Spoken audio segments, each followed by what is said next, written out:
Pois bem, amigos, o programa Bíblia Fácil tem ao longo dessas semanas apresentado lindas histórias, lindos testemunhos do poder que Deus tem em atuar na vida das pessoas, no poder que a Bíblia tem de transformar a vida das pessoas. E nós já presenciamos vários milagres e hoje ouviremos mais um lindo testemunho. A nossa convidada hoje é a Darleide Alves. Olá. Seja bem-vindo, viu, Darleide? Obrigada, muito bom estar aqui, um prazer, de verdade. Um pouquinho mais difícil agora na condição de ser entrevistada por você. É verdade, você sempre do outro lado, né, entrevistando há tanto tempo e hoje você está aqui para participar como a entrevistada. Darleide, nós sabemos que você tem uma linda história, né, e trouxemos você aqui para compartilhar um pouquinho dessa história. Primeiro fala do seu esposo, que está conosco hoje também, né? Meu marido está me acompanhando, o J. Washington, aqui nos bastidores hoje, mas cuidando de mim ali no cantinho. Tá certo. Casados há 19 anos, completamos agora nesse 2012, 19 anos de casado já. 19, apesar desse rostinho tão jovem. É, né? 19 anos, que bom. Você é originária de que estado? Eu sou do Ceará, cresci numa cidade chamada Juazeiro do Norte. Pedacinho da minha infância, numa outra chamada Aurora, mas pouca coisa. E depois me transferi para Juazeiro do Norte, a conhecida terra do Padim Cisso. Ok. Na sua infância, qual era a sua linha religiosa? Eu era católica, gostava muito de ir às missas, de acompanhar todo aquele rito católico, desde pequena, sendo levada pela minha mãe, minha família católica, que é bem tradicional naquele lugar. Ok. Fale para nós de uma coisa que você se lembra com muito carinho da sua infância. Da minha infância, nesse contexto de fé, além de eu ter vivido uma infância muito gostosa, muito livre, num ambiente de fazenda, de muito verde, subir em árvore, descer de árvore, correr atrás de bichinhos, andar a cavalo, essa coisa que hoje nossos filhos não lidam tão bem. Eles ainda já estão achando que leite vem realmente da caixinha e só. Mas das minhas lembranças, linkando com a sua pergunta anterior, eu sempre me encontrei sendo uma criança já muito ligada à fé. Por exemplo, eu tinha algum medo de olhar pela janela, enquanto eu morava na fazenda, eu olhava pela janela e era escuro lá fora, e eu pensava, mas eu ouvi minha mãe falar que tem um Deus que olha para nós. Será que Deus me vê? E se ele me vê, então eu não preciso ter medo dessa escuridão? Mas era uma criança, eu ficava formulando essas perguntas e tentando encontrar respostas. Então, a minha marca de fé vem da infância. E eu lembro desses momentos assim de interação com Deus. Ai, me protege do escuro. Que legal. Houve uma época, inclusive, que eu fiquei tentando descobrir se Deus era realmente poderoso, porque minha mãe disse, os meus pais falaram que ele era muito poderoso e que eu não poderia me esconder dele.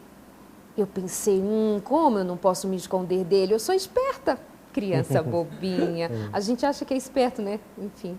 E eu já criança pensava isso e eu pensei, então, vou me esconder dele. E eu chegava para minha mãe e falava assim, mãinha, né? A gente lá no Nordeste fala assim, né, meninas? Mãinha, se eu me esconder num buraco bem fundo, Deus vai me ver? Vai, Ele vai te ver. Outro momento, minha mãe estava fazendo alguma atividade na cozinha ou enchendo um pote, que a gente chama um pote, aquela vasilha de barro que põe água para ficar geladinha, lembram? Então, eu vi ela colocar água ali e eu chegava para ela e perguntava, mãe, mas se eu entrar nesse pote e você fechar esse pote, ainda assim Deus me vê? Então, essa era a minha busca de saber se Ele me via, até que eu descobri, me disseram uma grande verdade, que se eu cavasse um buraco bem fundo, mais fundo que eu pudesse, eu iria chegar no Japão. Falaram isso para vocês também? Falaram, né? E eu acreditei, eu pensei, peguei. Eu vou perguntar à minha mãe e ele vai me dizer que se eu chegar no Japão, lá Deus não me vê. Ele não me vê lá no Japão, que é do outro lado do mundo. A minha mãe disse, bobinha, claro que Ele te vê. Então, essa minha busca por saber se Deus me via, se esse sobrenatural de Deus era verdadeiro, eu ficava testando toda hora ali. E aí eu fui crescendo e fui perdendo as esperanças e eu fui entendendo que eu não tenho como me esconder de Deus. Okay. Então, da minha infância, nesse contexto aqui de fé que a gente está falando... É uma boa lembrança. É uma boa lembrança. Você estava falando, eu me lembrei de uma pergunta que a Josi, acho que ela fez num estudo nosso, quando ela falou a respeito de tendências, né? Parece que há crianças que têm uma tendência mais religiosa de serem boas crianças, boa gente, e já tem outros que têm uma tendência... Foi você, não foi, Josi? Uma tendência mais assim levada, né? Você parece que desde cedo já tinha assim mais esse vínculo com a religião. Era. Não é verdade? Naturalmente. A Darleide, ela trabalha no Novo Tempo há aproximadamente 10 anos, na Rede Novo Tempo de Comunicação, e hoje ela apresenta 2 programas, que é o Sem Tabus e o Consultório de Família. Programas que são, assim, muito assistidos, têm uma excelente audiência, né? Uma interação muito boa.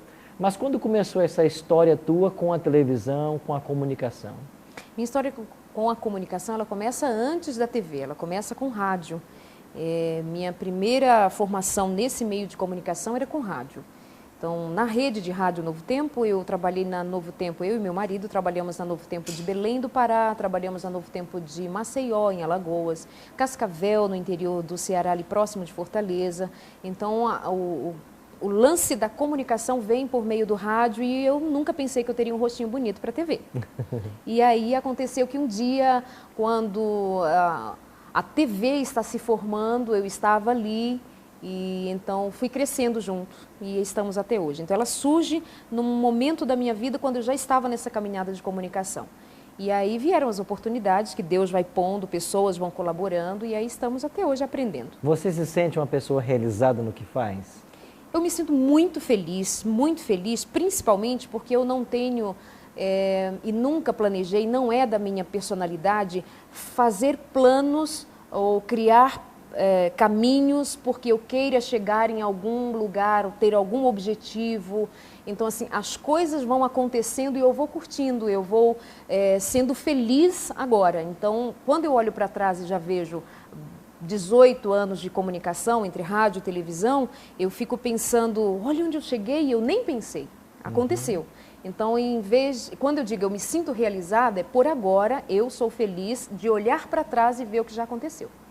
Esse grupo maravilhoso que está estudando a Bíblia conosco, né, faz algum tempo, e também os nossos queridos telespectadores em casa, que ao longo dessas semanas têm acompanhado os temas do programa Bíblia Fácil. Ainda hoje, na hora do almoço, nós estávamos conversando num grupo e nós falamos de que a vida religiosa, ela passa por vários momentos. A cada dia é um passo que a gente dá. Tem pessoas que têm dificuldade em definir um momento exato em que a sua vida teve aquele retorno, aquela virada. Na sua vida espiritual, qual foi esse momento que marcou a sua conversão, sua virada? Como foi isso? Nessa minha busca pela fé, eu não tinha muita ideia de onde eu iria chegar, porque a fé é algo que foge do nosso controle. Você crê que existe um Deus, cada um à sua maneira, tem a sua forma de vivenciar, de experimentar qualquer tipo de crença. E eu fui no meu crescimento aprendendo de Deus de acordo com o que me surgia. Até que um dia me foi apresentada a Bíblia como ela é, uma história, um roteiro que tem começo, meio e fim, tem um povo, tem um Deus, tem milagres, tem experiências, tem o sobrenatural e o humano, sabe? Jesus. E aí eu me aproximei da palavra. E aí eu já era adolescente. E quando eu descobri o Evangelho, esse Evangelho que eu digo que estou conhecendo hoje, dia após dia, ele me tocou profundamente, porque aí eu me encontrei com alguma coisa um tanto mais concreto do que aquilo que eu conhecia até então. Verdades até então que para mim estavam escondidas ou completamente desconhecidas. E aí isso deu um boom. Eu era apenas uma adolescente e fazendo ensino médio na época e as coisas começam a se modificar a partir do seu pensamento. E agora? Você é uma menina e você é levado a pensar de maneira diferente sobre Deus, a vontade de Deus, quem é você, de onde você veio, para onde você vai. Então essa foi a grande virada da minha vida, o encontro com a palavra de Deus, o Evangelho, Jesus Cristo, o entendimento de quem é Ele, o começo, o meio e fim, a partir desse Evangelho que inclui o homem num projeto de salvação muito, muito forte, muito amplo. E aí eu disse, e agora mudou, foi aí. O encontro com o Evangelho. Entendi.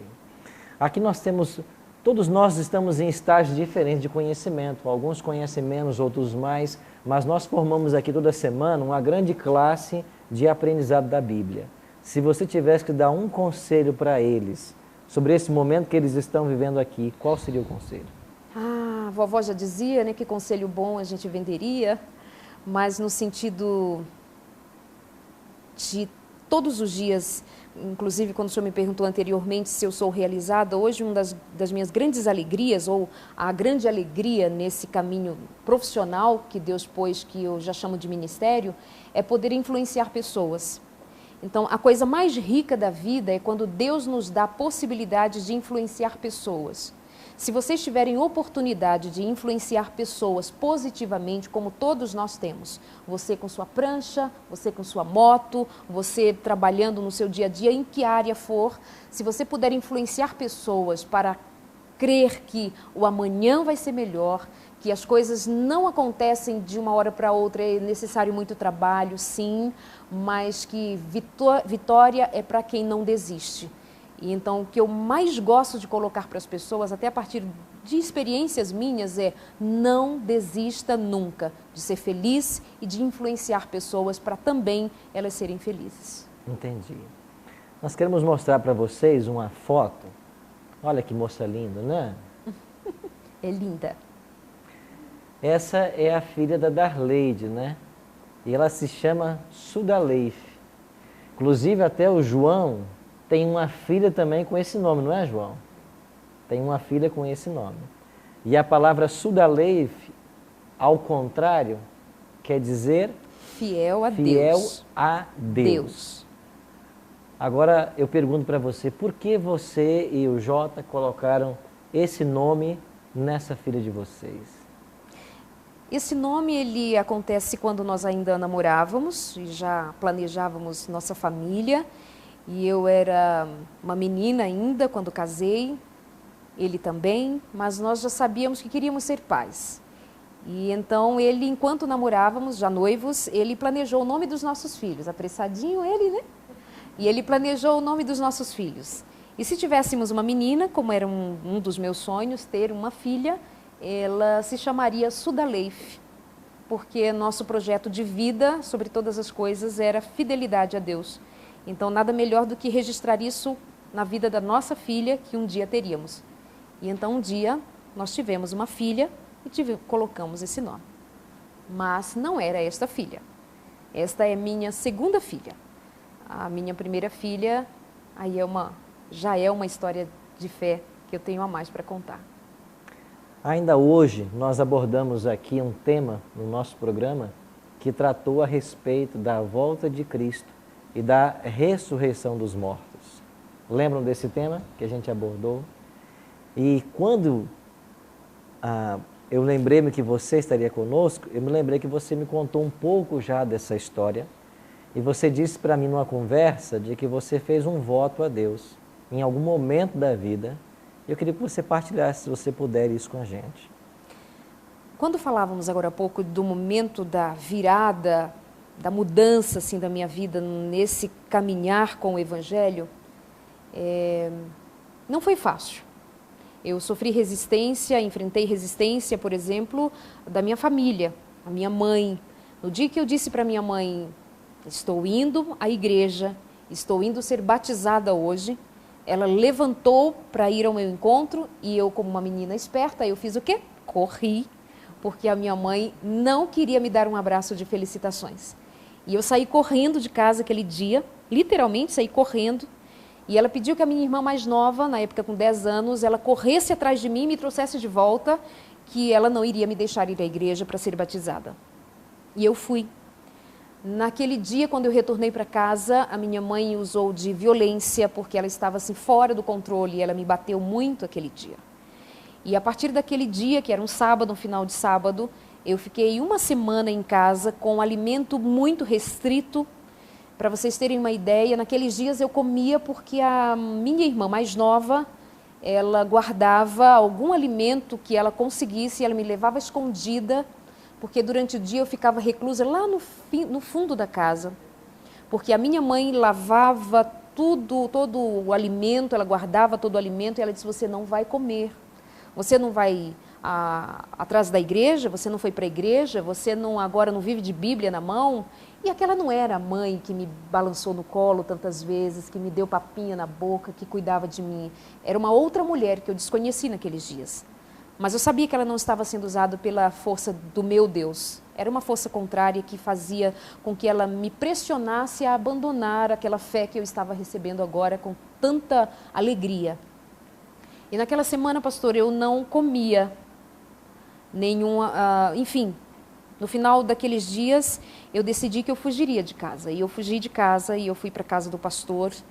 E então, assim, com isso eu estou dizendo para vocês, claro que tem mais detalhes, chorei muito, sofri muito, mas a palavra de Deus dizia para mim, era o meu alimento aqueles dias, de que Davi repetia: fui moço, agora sou velho, porém nunca vi um justo desamparado, nem sua descendência mendigar o pão.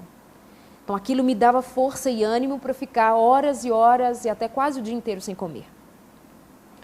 E então, passado aqueles dias, eu saí de casa e eu fui para a casa do meu pastor, ele me acolheu, a igreja me acolheu. Então, assim, eu preciso dizer, antes de responder a tua pergunta, tudo isso, para que as pessoas entendam que caminhar de ter fé, com fé, é caminhar na direção, muitas vezes, da pressão, do contraditório, do que muitos vão dizer para você que este não é o caminho. Mas você precisa ter muita consciência de que, ao receber o Evangelho, você está recebendo algo que não dá para você dizer para o outro a dimensão dele sem ter vivido.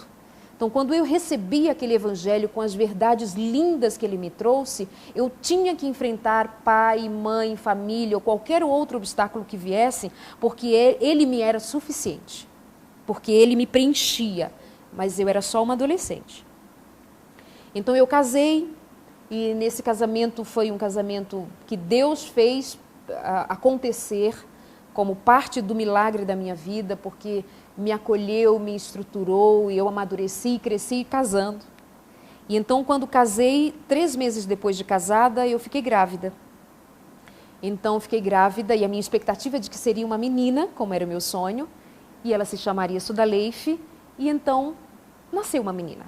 9 meses depois, nasce uma menina bonita, eu tenho experiência em fazer filha bonita, e então ela nasce. Com alguns dias, alguns meses, 3 meses mais ou menos, a gente começa a perceber que ela estava com a pele, que ela estava pálida, que ela não estava muito bem. Então fomos indo de médico em médico. Quando ela tinha 5 meses de idade, comecei uma rotina mais frequente de médico em médico e ela precisava ser diagnosticada de que mal lhe acometia, mas esse diagnóstico não vinha. E então, quando a nossa filha estava com 7 meses de vida, ela completou 7 meses dentro de uma UTI, em coma. Era uma manhã de sábado, quando pelo corredor do hospital, e nesse momento nós estávamos em Salvador, eu não morava lá, nós fomos apenas para fazer tratamento. Na época, nós morávamos em Maceió, e então nós fomos ali para fazer tratamento.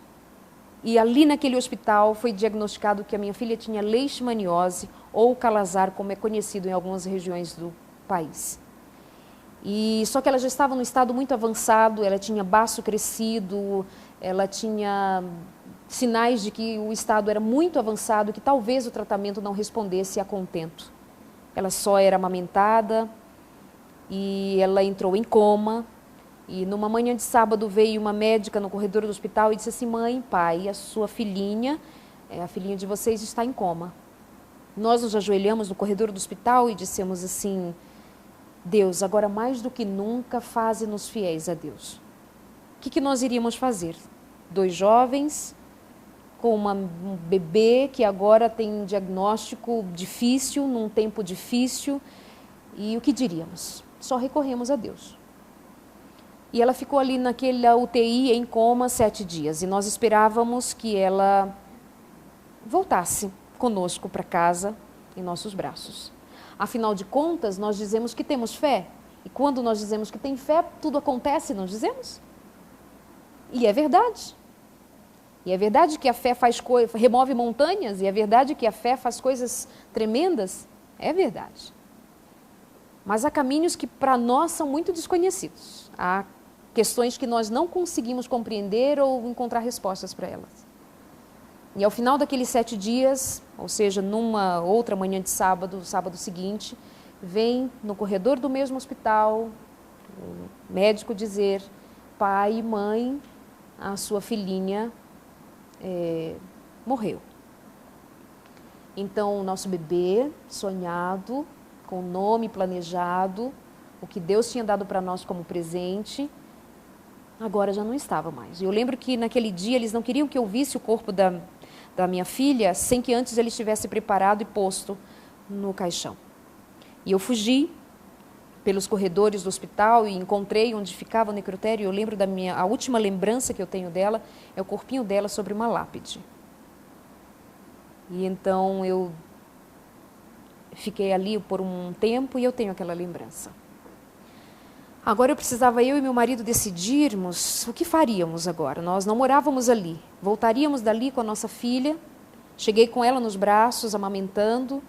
Agora eu volto para Maceió e vou fazer o enterro da nossa filha ali. O que faríamos? Eu não sei dizer para vocês qual foi o start, qual foi o ponto que nos fez decidir que nós não voltaríamos para casa com ela, mas nós faríamos o enterro dela ali, em Salvador. E nós fizemos, então, naquela mesma manhã, o enterro dela, e a nossa filha foi deixada num cemitério em Salvador. E aí o pacto que o senhor pergunta. Naquele dia, eu e meu marido fizemos um pacto com Deus de que a próxima vez que os nossos olhos fossem postos sobre a minha filha seria na manhã da ressurreição. No dia que Jesus voltasse, como nós criamos e cremos até hoje, 18 anos depois. Minha filha faria 18 anos agora nesse mês de maio de 2012, ela faria 18 anos. E nunca mais eu voltei, eu e meu marido voltamos para ver onde foi posto o corpo da minha filha, porque naquele dia nós firmamos pacto com Deus que não voltaríamos àquele lugar para encontrá-la, mas nós iríamos prosseguir sem desistir, sem nos desviarmos nem para a direita, nem para a esquerda, com os olhos fixos no alvo de que encontraríamos Jesus na manhã da ressurreição, porque Jesus vai voltar. A palavra, aquele evangelho que eu encontrei e que eu fui contra a vontade da minha mãe, que eu fui contra a falta de apoio da minha família, foi um evangelho que me deu tanta estrutura, tanta fé, tanta confiança de que mesmo a morte da minha filha, a minha primeira filha, meu sonho, meu desejo realizado, nem a perda dela me faria desistir desse caminho. Porque a maior esperança que eu tenho, que vocês podem ter, queridos, a maior esperança que vocês podem ter, e na verdade nem é esperança, já é certeza e confiança para o que crê, é confiança concreta, de verdade. Nem a morte pode nos separar do amor de Cristo. Nada neste mundo pode nos tirar a alegria de sabermos que Jesus vai voltar. Eu nunca mais voltei a Salvador para ver onde foi posto o corpo. Mas eu hei de seguir adiante, vocês hão de seguir adiante, verão grandes coisas que o Senhor fará. E nada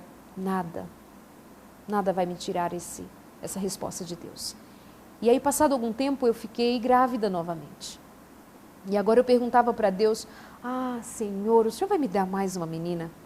O que o Senhor vai me dar agora? Que presente a mais o Senhor vai me dar? Parece que a gente quer presentes para compensar nossa dor. Sabe o que Deus faz? E Deus fez. Claro que o processo do luto é um processo que você vai elaborando. E eu chorei muito a perda da minha filha. Eu acordava de madrugada, eu soluçava e ficava aquele vazio. Cadê minha filha?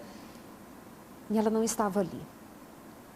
Mas também fica difícil responder assim: mas e a fé que você tinha que ela ressuscitasse, que ela saísse do coma, que ela ficasse curada? E a fé? E a tal da fé? Aí é difícil. Mas sabe que os milagres acontecem no tempo certo, na hora certa, do jeito certo. Mas porque o poder é certo, o poder de Deus é absolutamente certo. E aí eu fiquei grávida da minha segunda filha. E a minha primeira filha, para vocês terem ideia de como Deus trabalha, como Ele conduz a nossa história com Ele, como é espiritual e sobrenatural a ligação que Deus tem com a gente. A minha primeira filha, ela nasceu num dia de domingo, um dia 1º, às 5h56 da manhã. A minha segunda filha, sendo que eu tinha feito exames e eu não sabia que eu esperava uma menina por ter feito um exame, uma ultrassonografia. Eu apenas sentia no meu coração que Deus me faria uma alegria. E então, num dia primeiro, num dia de domingo, às 5h56 da tarde, nasceu minha segunda filha. Isso para mim é a coisa mais simbólica e ao mesmo tempo mais real da presença de Deus na condução da minha vida, da vida do meu marido, na construção da minha família. Deus pôde dizer para mim, eu conto as horas, eu conto os dias, eu conto os minutos, os segundos, filha, para dizer para você que eu te amo. E cada um de nós aqui tem uma história. Estou vendo meninas com os olhos cheios de lágrimas, meninos também, mas porque toca mesmo, né?